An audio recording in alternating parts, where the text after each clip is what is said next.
10G, receive a report on the 10-year capital improvement program work plan for sewer and water main replacement. Honorable Mayor, Council members, the purpose of this presentation tonight to give you a general update on this item and also to seek your feedback and input on this item. As you are very well aware, the city provides utility services for our residents in order for us to protect public health, and private properties. In order for us to guarantee the sustainability of those systems in long term and also to minimize long-term cost for our residents maintaining those systems, long-term planning documents were developed for all of our utilities, and you already approved those, including for water, sewer, and stormwater. In those master plans, they are set different priorities for sewer and different priorities for water. In order for us to balance those priorities and to minimize the impact of the ongoing construction on, for our residents, and in the same time maximize efficiency of the construction and as the result to minimize cost, you supported to retain West Yost as a consultant to help us to figure out how to balance those interests in the best way and to develop a 10-year CIP work plan which will guide us how to size and chunk out those projects, replacing the sewer and water mains for the next 10 years. Polly Boycevan is the project manager for West Yost, and she will take you through the presentation and what is the findings. Good evening, Mayor and City Council.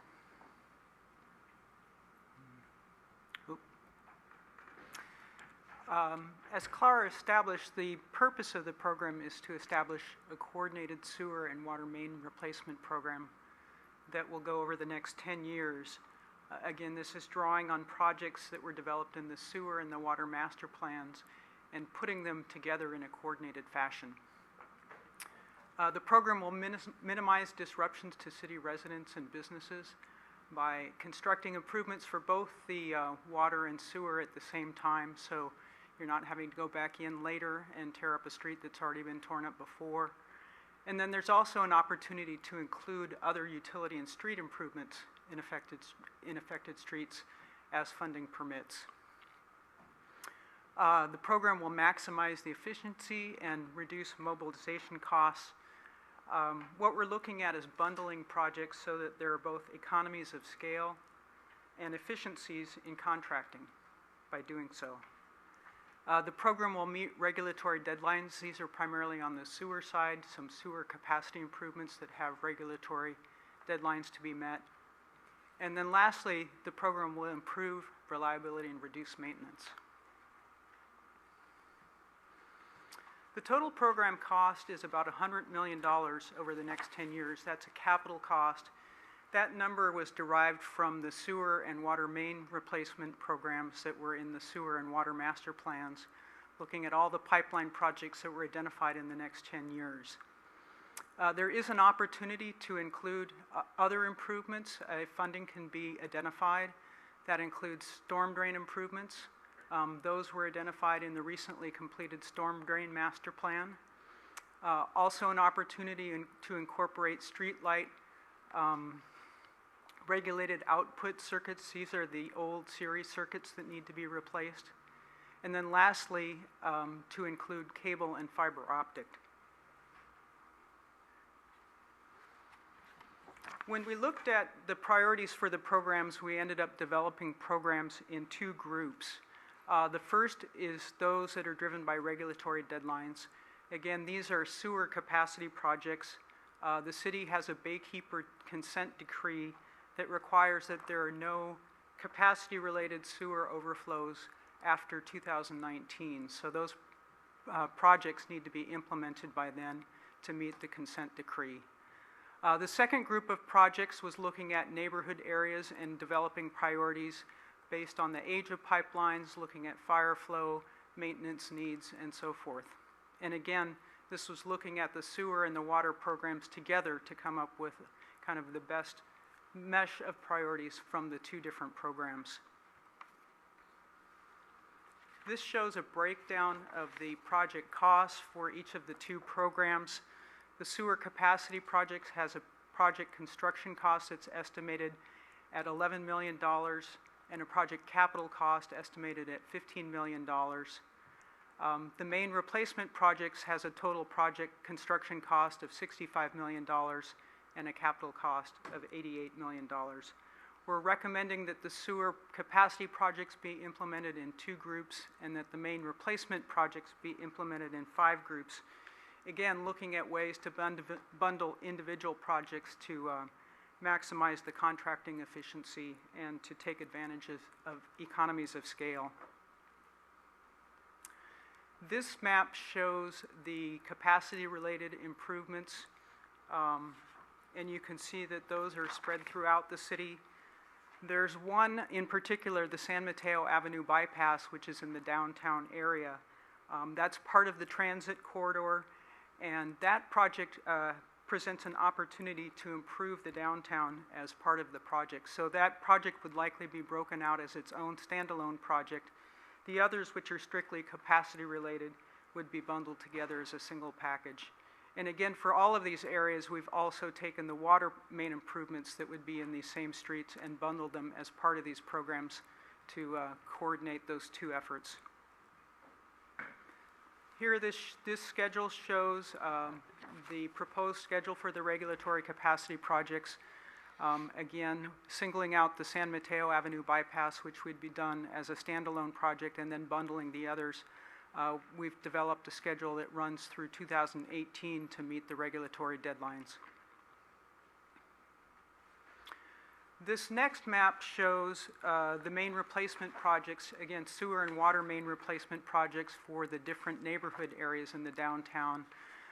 This shows priorities 1 through 8, which were established for the downtown area, with priority 1 being the highest priority. That would be the starting point.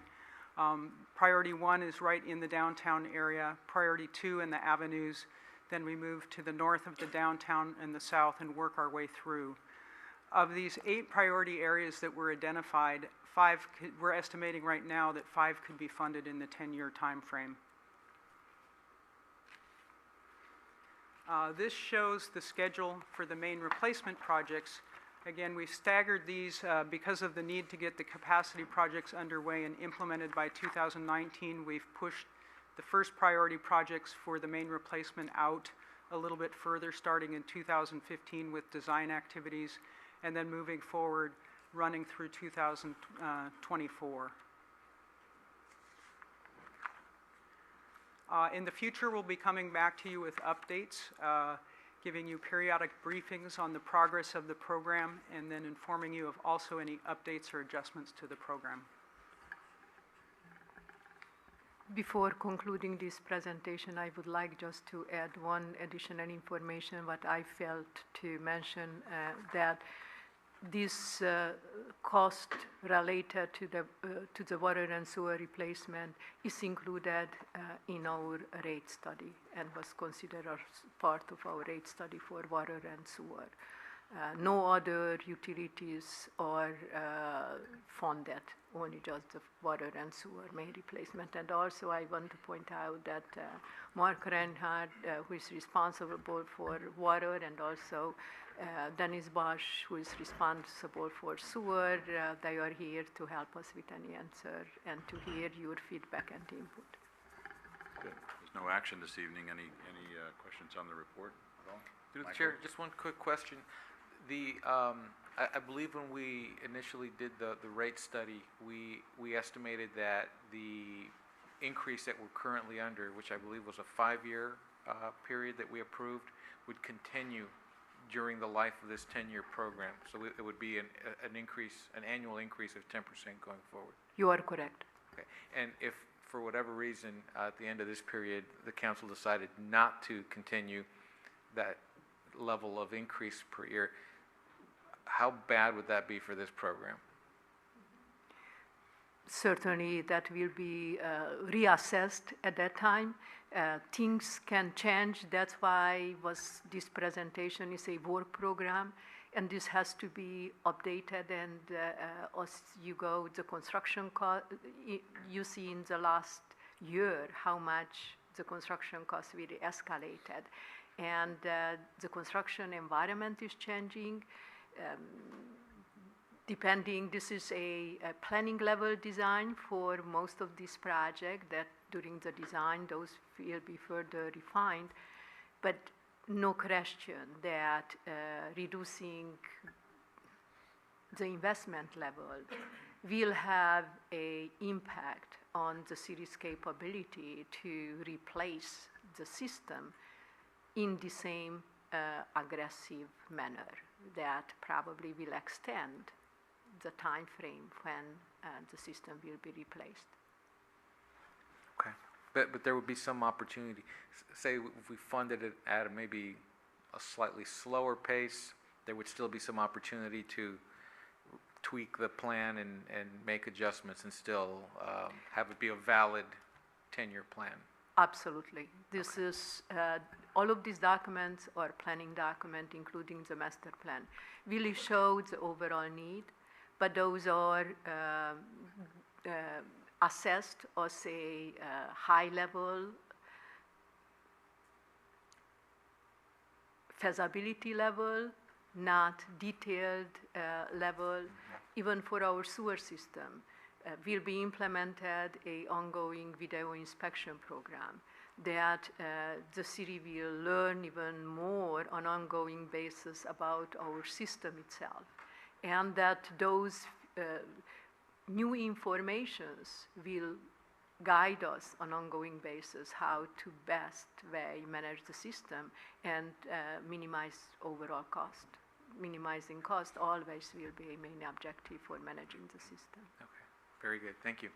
Through the chair, Rick, I won't repeat, and I wouldn't have done it as well, but I had some of the same question and concern as well, that we're projecting out 10 years, and we have a rate increase up to a certain point, and obviously things get reevaluated one way or the other, and so I want also, as another voice up here, to be mindful of that. Absolutely. All right, thank you very much. Thank you.